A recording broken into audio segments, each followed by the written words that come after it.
Pois é, estamos vivendo uma expectativa grande. Amanhã, às 4 da tarde, o Santos estará em campo diante do Atlético Mineiro, direto da MRV Arena, estádio que o Santos acho que jogou só uma vez e não venceu, né? Perdeu lá no ano passado e tem a oportunidade de quebrar aí esse pequeno, não chega a ser um tabu, né? Mas essa pequena marca aí de não ter vencido ainda no estádio do Atlético Mineiro. O Atlético Mineiro que não pontuou nesse segundo turno, contratou Jorge Sampaoli, que era o sonho da diretoria do Santos, o nome número 1. A diretoria do Santos negociou e dias e idas e vindas, semanas e semanas, os caras contrataram o Sampaoli em 2 dias. E o Sampaoli já estreou no Atlético, perdendo para o Cruzeiro. Mais uma derrota acumulada para o time de Belo Horizonte. O Santos enfrenta o Atlético no segundo jogo do Vojvoda, que eu elogiei aqui na postura do primeiro jogo. Muita gente criticou, achou um jogo muito ruim do Santos. Eu achei pelo menos um time um pouco mais organizado, mas agora, com 2 semanas de trabalho, a parada para a data FIFA, eu acho que vai ficar um pouco mais claro e evidente, pelo menos, porque não esperem uma tremenda de uma evolução. 2 semanas, claro, assim, quando a gente olha para a tabela do futebol brasileiro, 2 semanas é raro você ter para trabalhar e a gente espera alguma evolução. Mas para a construção de um trabalho ainda é muito pouco tempo, é só você ouvir os próprios treinadores, né, que demanda muito mais tempo do que isso para você começar a colocar de verdade a sua cara na equipe. Mas a gente espera ver alguma mudança, e uma dessas mudanças que podem acontecer é justamente uma tão aguardada pelo torcedor santista, que não vê o Santos alternar um esquema tático desde talvez do ano do rebaixamento, 2023, quando Marcelo Fernandes, o presunto, escalou um 3-5-2 e teve alguns êxitos jogando dessa forma no Campeonato Brasileiro, né? Depois de tomou 7-1 do Inter nesse esquema e abandonou, voltou para a linha de 4 e desde então não conseguiu mais êxito nenhum e acabou sendo rebaixado. Mas essa formação de 3 zagueiros naquele momento trouxe alguns êxitos, como a vitória contra o Bahia lá na Bahia, a vitória contra o Palmeiras na Arena Barueri, a vitória contra o Flamengo em Brasília, jogos que, na verdade, aquele time do Santos não tinha que ter ganhado, né? Se você olhasse antes, você falava, não, os caras vão ganhar. E o Santos ganhou jogando nesse esquema. De lá para cá, o Santos que foi treinado por Fábio Carille, por Pedro Caixinha e pelo Kleber Xavier, que chegou numa coletiva de apresentação dizendo que o 4-3-3, o 4-2-3-1 não era seu esquema favorito, não fez nada além desse esquema. Agora o Santos tem um treinador que já no segundo jogo, pelo menos segundo que os setoristas estão cobrindo e nos relatando, promete uma mudança de esquema, e uma mudança de esquema que eu não vejo há muitos anos do Santos. Vou chegar lá e quero também ouvir a sua opinião aqui nos comentários. Mas antes de falar sobre isso, fazer aqui o recadinho do dia, porque esse vídeo está sendo patrocinado pela Insider. Você sabe muito bem que a Insider renovou comigo até o final do ano, porque vocês compraram, aprovaram a parceria, mandaram recados dizendo que utilizaram o meu cupom e gostaram muito das compras que vocês fizeram. Saiba que vocês têm 15% de desconto no meu cupom, Rodolfo Gomes, mas é mês do cliente. Então, portanto, o seu desconto nas promoções que você observa lá no site, usando o meu cupom, podem chegar até 50% off. Fique de olho no site da Insider, porque tá rolando muitas promoções e você pode, quem sabe, adquirir uma camisa como essa. Uma Tech T-shirt que estica, é totalmente tecnológica, não pega cheiro, não amassa. Eu estive com ela hoje o dia inteiro e ela está absolutamente intacta, muito tranquila para o uso diário, e que vai te facilitar bastante, principalmente se você for alguém que tem uma preguiça danada de passar roupa, né? Ou se é alguém que transpira muito também, de repente é esse tipo de camisa que é indicada para você, porque também não pega o cheiro do teu corpo. Então, recomendo demais, utiliza o cupom Rodolfo Gomes para conhecer mais. Aponta aí seu celular para o QR Code. Mas Rodolfo, só tem camisa, tech, t-shirt, só isso que a Insider vende? Eu estou com uma calça aqui magnífica. Aliás, eu ganhei uma calça da Insider no dia que a gente fechou a parceria. Eles mandaram os produtos para mim. Eu fiquei tão encantado com a calça que eu comprei, usando o meu próprio cupom, 3 calças.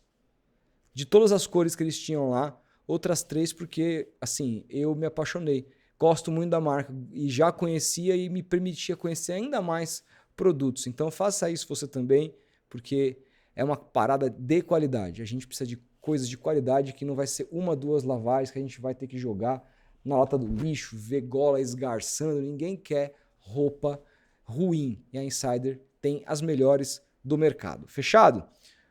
Dado o recado, vamos falar sobre essa tão esperada, aguardada mudança de esquema do Santos Futebol Clube. Antes, claro, deixa eu dar uma olhadinha na palavra.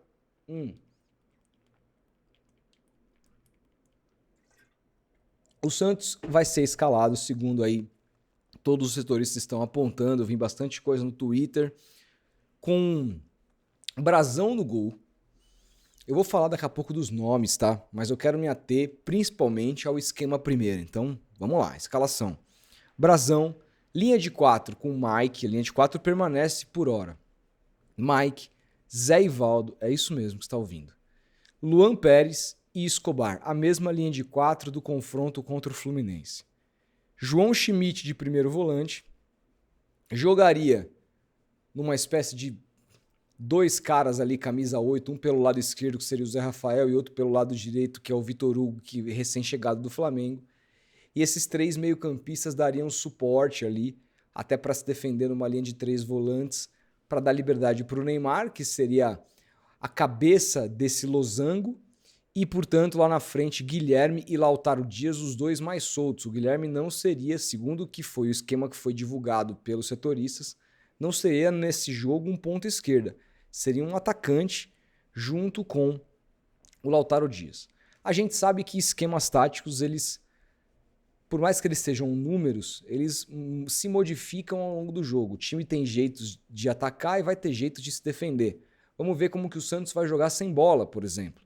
Se o Santos vai fazer, quem que, por exemplo, vai recompor a segunda linha de 4. No primeiro jogo, ficou muito claro que o Santos defendeu com 2 linhas de 4. E aí eu ainda acredito que quem vai recompor do lado esquerdo na segunda linha é o Guilherme.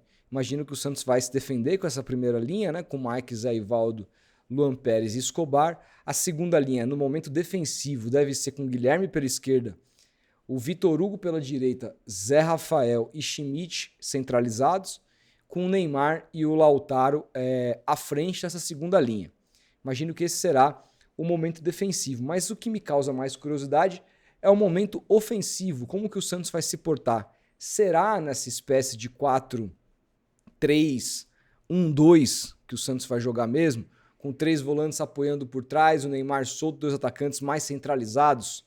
Como, por exemplo, jogava, e ainda de vez em quando joga assim, o Corinthians, mas que quem colocou esse esquema lá foi o Ramon Dias, né, com 3 volantes por trás do Rodrigo Garro, e lá na frente Memphis Depay e Yuri Alberto, o Corinthians atacando mais pelo centro, quem dá profundidade pelos lados são os laterais, muitas vezes, vai ser assim que o Santos vai se portar, é o que o setorismo do Santos tem apontado.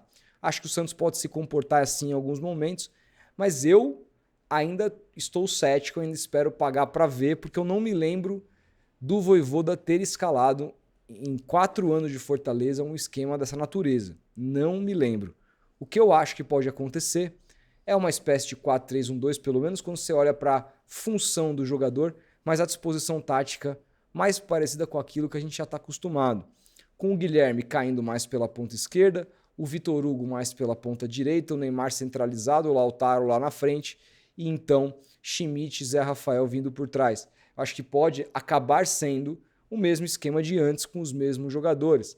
Ou, de repente, o que pode acontecer é o queridíssimo Vojvoda puxar o Escobar como terceiro zagueiro, isso no momento com bola, puxar ele como terceiro zagueiro pelo lado esquerdo, trazer o Guilherme para dar amplitude do lado esquerdo, como se fosse um ala, e o Vitor Hugo, e o Mike, perdão, dando a profundidade pelo lado direito, com o Santos preenchendo mais o meio-campo com o Zé Rafael, Vitor Hugo, Schmidt e Neymar, e tendo lá o Lautaro Dias mais solto ali na frente. Pode ser isso, como pode ser também uma coisa um pouco diferente, como, por exemplo, o próprio Schmidt baixando para jogar ali na primeira linha de 3, o próprio Escobar e o Mike dando a profundidade pelo lado, e o meio-campo do Santos preenchido da mesma forma como eu falei anteriormente.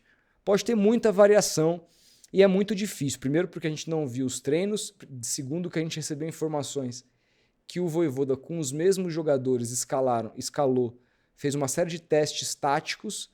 Segundo, que depende muito do que estiver acontecendo no jogo, de como o Atlético se portar, quem vai abrir o placar, qual será a condição até psicológica da partida, como que o Galo vai ser armado pelo Sampaoli e quem vai estar em vantagem naquele momento do jogo para aproveitar essa questão. Então, quem não tiver, pode ser que seja obrigado a fazer uma mudança de esquema que não tinha sido treinado. Jogo de futebol é isso, é um organismo vivo, então a gente vai ter que esperar para ver, mas eu estou curioso para saber como que a bola vai rolar, qual vai ser naquela disposição tática, quando o Santos estiver com a bola atacando o Atlético Mineiro, como que o Santos vai se portar do ponto de vista tático. E, de novo, há essa expectativa para um esquema que é mais próximo de como o Santos ganhou o seu último Campeonato Brasileiro, né? O Santos ganha o Campeonato Brasileiro de 2004, há 21 anos atrás, jogando no Losango, no meio-campo. Para quem não se lembra, o Santos jogava com uma linha de 4 preenchida por Paulo César, Leonardo, Ávalos e Léo. O primeiro volante era o Fabinho Soldado, hoje dirigente do Corinthians.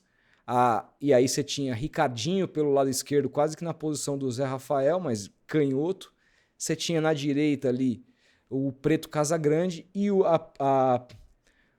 cara que fazia a posição do Neymar, né, a ponta da pirâmide ali, era o Elano, que jogou de camisa 10 esse campeonato, depois que o Diego acabou sendo vendido, né, para o Porto. E aí, lá na frente, jogavam soltos Robinho e David, e em muito tempo ao longo do campeonato também, com o sequestro da mãe do Robinho naquela oportunidade, o Basílio entrava no lugar do Robinho. Era um esquema com dupla de ataque, 2 atacantes bastante móveis, um meia, como era o Elano, que chegava muitas vezes como terceiro atacante, que finalizava, que armava.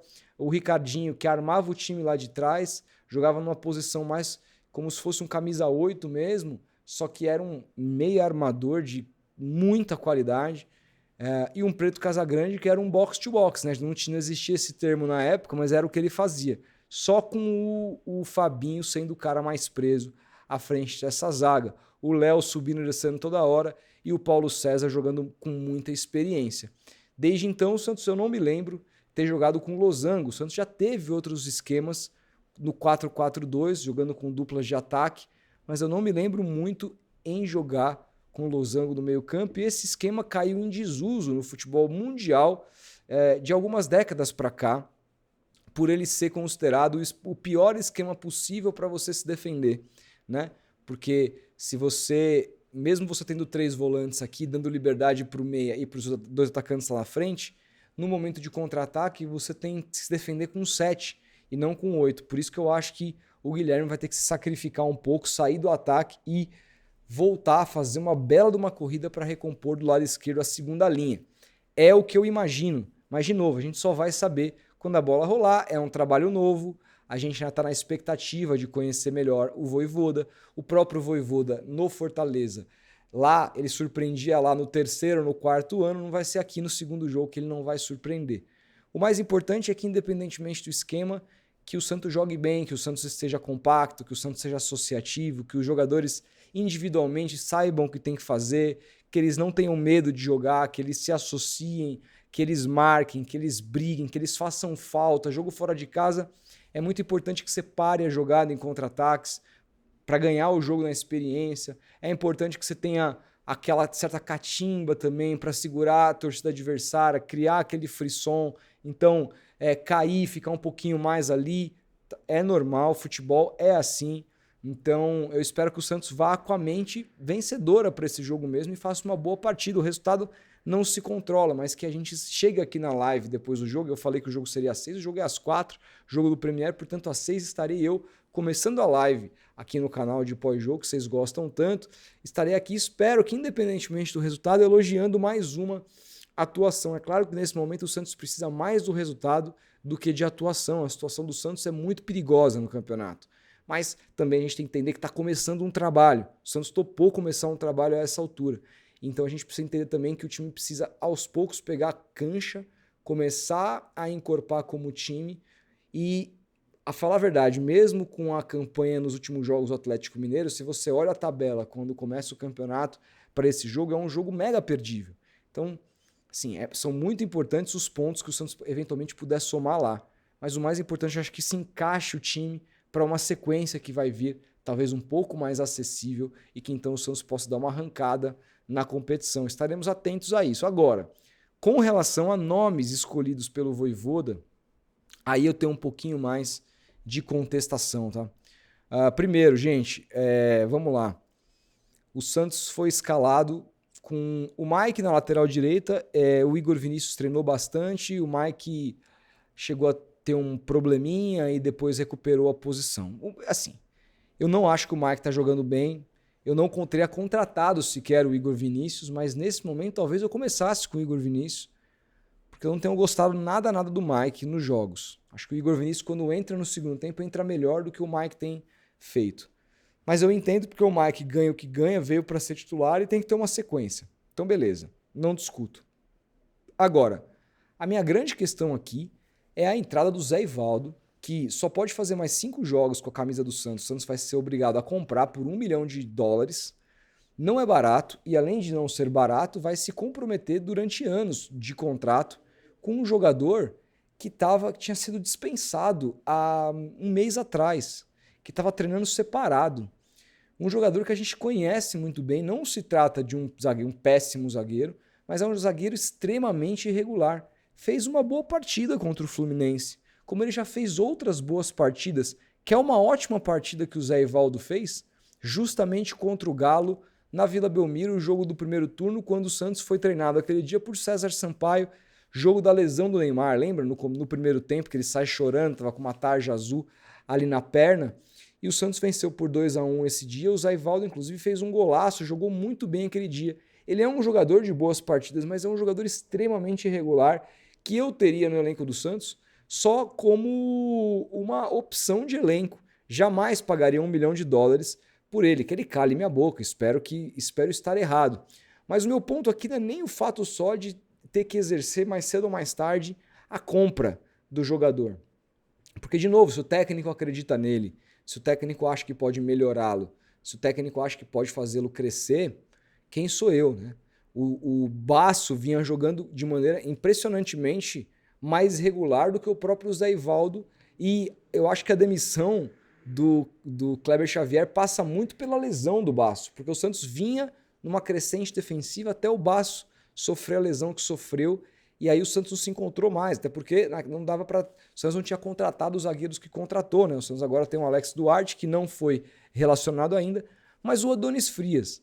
E aí o meu ponto, onde eu quero chegar, é o seguinte: você compra Alexis Duarte, ok, não pôde treinar, vai passar por um período de adaptação, mas você teve 2 semanas para trabalhar, e nessas 2 semanas para trabalhar, o Adonis Frias esteve em todos os treinos. Você contrata um jogador por $4 milhões, é bem mais caro, inclusive, do que o próprio Zé Ivaldo, e o Zé Ivaldo estava sendo dispensado até outro dia, ganha a posição do Adonis Frias.